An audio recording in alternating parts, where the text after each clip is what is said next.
Hello, hello. I'm Elizabeth Busby, the Director of Programs for the Theology of the Body Institute. If you clicked on this video, you're probably curious about what pre-engagement is, so that's what we'll be talking about today.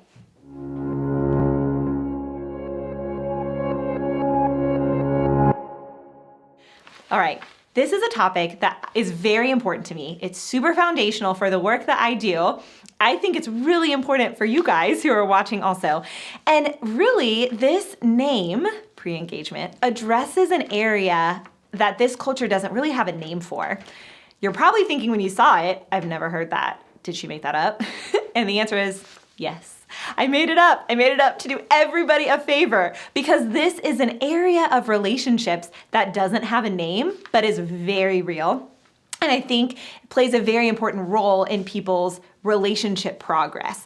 And as I've talked about in other videos, one of the most important thing when you're discerning marriage is to be intentional about the stages of your relationship. So when I say pre-engagement, I am referring to the stage of a relationship that doesn't really have a name, but is a universally experienced kind of phase or phenomenon in your relationship. So let me set the stage.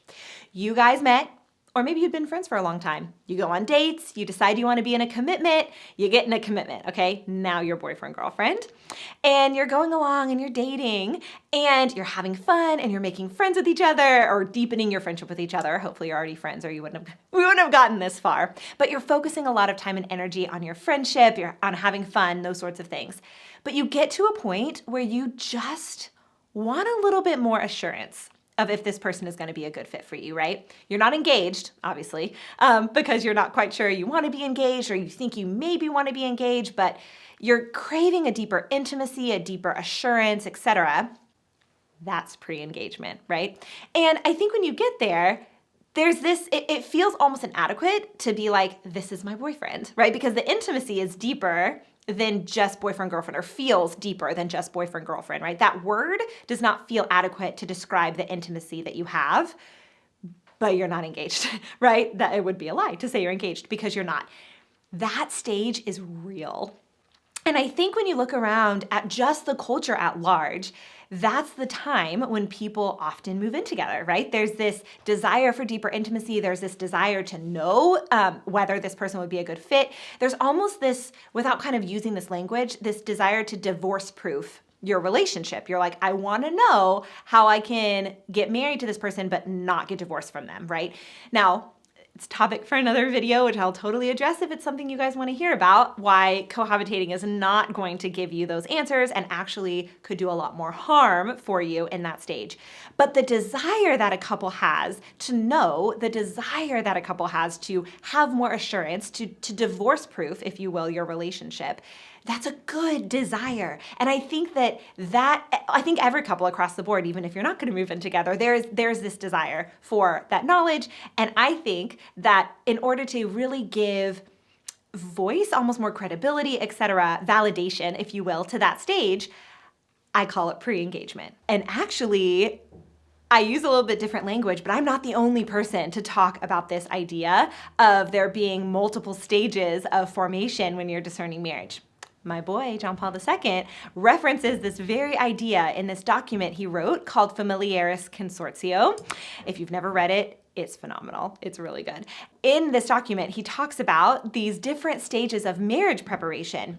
And which is, first of all, so awesome because so many people think marriage prep is just when you're engaged. And I, and a lot of other people, think that that is just not enough time. Like there's just not enough time when you're engaged to focus on all of the formation you need to be married. Like it boggles my mind. You spend more time in driver's ed than you spend in marriage preparation. When you wait until you're engaged, it's just not enough time. And so when you read this document where John Paul II lists 3 stages of marriage prep, and one of them is before two of them actually are before you're engaged.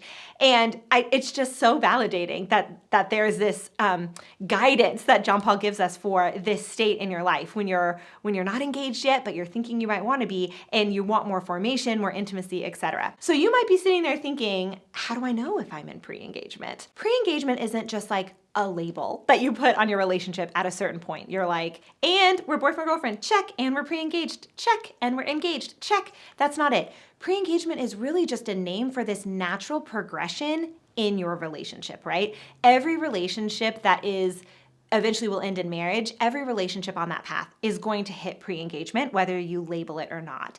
And I just find that having a name for it validates it, but also gives you almost the permission to dive deep into some good formation, some deeper discernment, some good questions, etc. That would be helpful in that stage. If you're at the point where you're talking about getting a ring, right? You're clearly in a conversation where you're like, probably we could get engaged. I could see a future with you. Let's start talking about the things that would make this next step possible, right? That is pre-engagement probably. You're probably in a place where you're like, I want deeper intimacy with you. I'm moving forward in this direction. I want a little bit more discernment. I would love some formation, but we're kind of in this direction.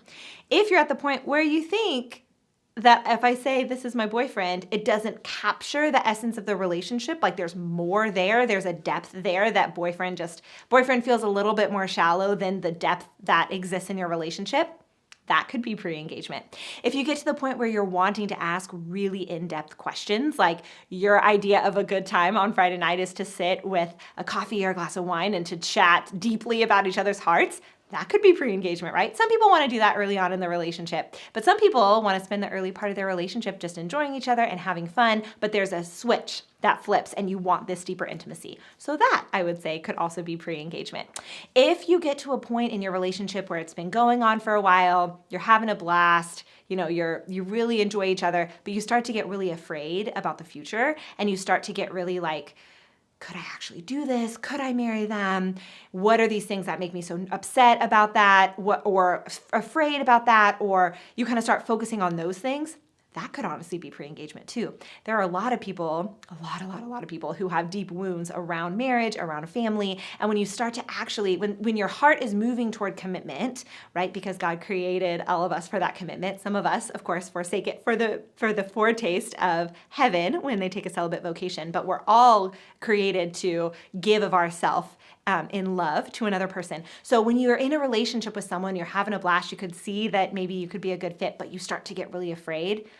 That could be a sign that you're kind of entering into pre-engagement, but there are some wounds there that the Lord is in his mercy revealing to you so that you can work to heal and move deeper. So those are just some positive and negative signs that you could be in pre-engagement. Not negative in the sense of it's bad, just negative in the sense that maybe it's a little less pleasant, but still so good for your relationship, for your own healing, for your own health. So I hope that this has been helpful to you. I hope that if you're in this stage of pre-engagement, maybe without having named it before, that this is something that you can take to prayer, that this is something that you can discuss with your significant other in a relationship or in the relationship that you're in, that if you are one of those people watching my stuff who's just gone through a breakup or who's been single for a really long time, that you can tuck this in your back pocket for the next time you're in a relationship when you're discerning, those sorts of things. But I hope it's been helpful for you. Please like it, leave a comment if you want, subscribe to the channel so you can be notified when more videos drop of me or my amazing colleagues.